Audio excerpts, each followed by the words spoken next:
tidak kenal nabinya Muhammad sallallahu alaihi wa ala alihi wa ashabihi wasallam. Maka dengan adanya ulama lah, dengan adanya orang alim lah, dengan adanya orang berilmu lah, kita semua diajarkan dan dituntun di jalan yang baik, sehingga kita tahu bahwasanya mana hak dan mana yang batil, mana yang benar dan mana yang salah, dan mana halal dan mana yang haram. Yang kedua, Allah katakan dalam Al-Quran, "Qul hal yastawi alladhina ya'lamuna wal ladhina la ya'lamun." Katakan wahai Muhammad, apakah sama orang alim dan orang yang bodoh? Katakan wahai Muhammad, apakah sama seorang ulama dan orang yang bukan ulama?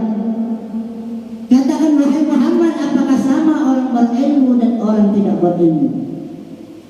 Beda. Apa yang beda? Pangkatnya beda, kedudukannya beda, makamnya beda, titelnya beda.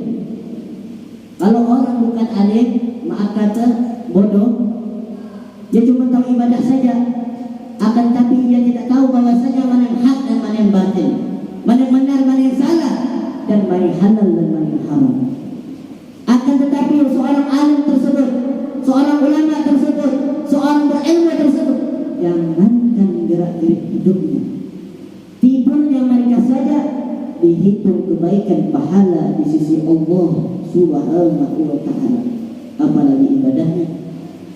Yang ketiga, innal ulama warisatul anbiya wal anbiya lam yuwarithu dinaran wala dirhaman walakin warithul ilm. Sungguhnya para nabi dan para rasul tidak mewariskan kepada kita semua harta, tahta dan jabatan.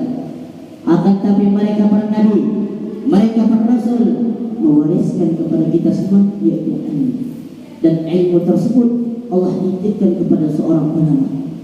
Dan ilmu tersebut Allah titipkan kepada orang-orang alim dan orang-orang yang alim. Oh, Allah tidak takdirkan saya menjadi orang alim. Oh, Allah tidak takdirkan saya menjadi seorang ulama. Ibadah. Jangan takut wahai saudara-saudara, jangan bersedih. Rasulullah masih sayang kepada kita sebagai umatnya.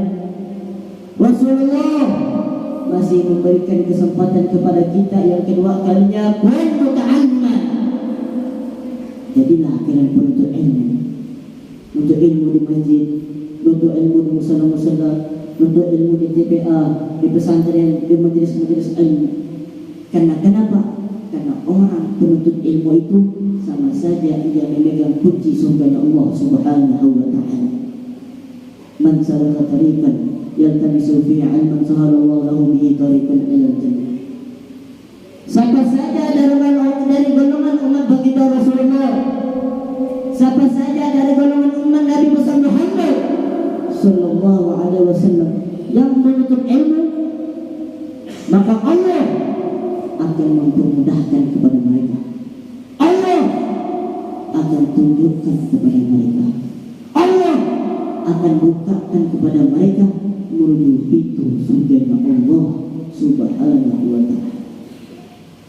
Oh, saya sudah tua, saya sibuk untuk cari nafkah istri yang ada di rumah, sehingga tidak bisa pergi ke majelis-majelis ilmu. Ibadah Allah, jangan bersedih. Lagi-laginya baginda Rasulullah sayang kepada kita sebagai umatnya. Rasulullah masih memberikan kesempatan kepada kita yang ketiga kalinya, kun mustami'an. Jadilah kalian benar mendengarkan nasihat ulama, mendengarkan nasihat para habaib, para kiai, para ustaz, para muballigh. Oh, saya sibuk dengan pekerjaan saya sehingga tidak bisa berkumpul kepada ulama tersebut. Oh, saya sibuk dengan pekerjaan kantor saya sehingga tidak bisa berkumpul kepada mereka orang-orang yang baik tersebut. Ibadah Allah, jangan pergi, jangan bersedih. Jikalau ketiga-tiganya tidak bisa kita dapatkan, kita tidak bisa menjadi orang alim, kita tidak bisa menuntut ilmu, kita tidak bisa berkumpul mendengarkan nasihat orang-orang yang baik tersebut. Kita lagi yang diri seseorang, tidak ada dalam ruh seseorang, fatahlika, maka kalian akan celaka, kata Rasulullah. Apakah yang keempat tersebut? Muhibban, jadilah kalian pencinta, pencinta para habaib, pencinta para ulama, pencinta para kiai, para ustaz, para mubaligh, pencinta orang-orang soleh dan orang-orang yang baik. Kalau kita sudah cinta kepada satu kaum, maka pasti ia akan taat kepada kaum tersebut. Innal muhibba liman yuhibbul muti', karena sesungguhnya pecinta itu taat kepada yang dicintai. Kalau kita sudah cinta kepada seorang, maka tidak ada yang kita pandang kecuali kebaikan di dalam dirinya, walaupun yang ia kerjakan pada saat itu adalah keburukan, walaupun yang ia kerjakan pada saat itu adalah kemungkaran.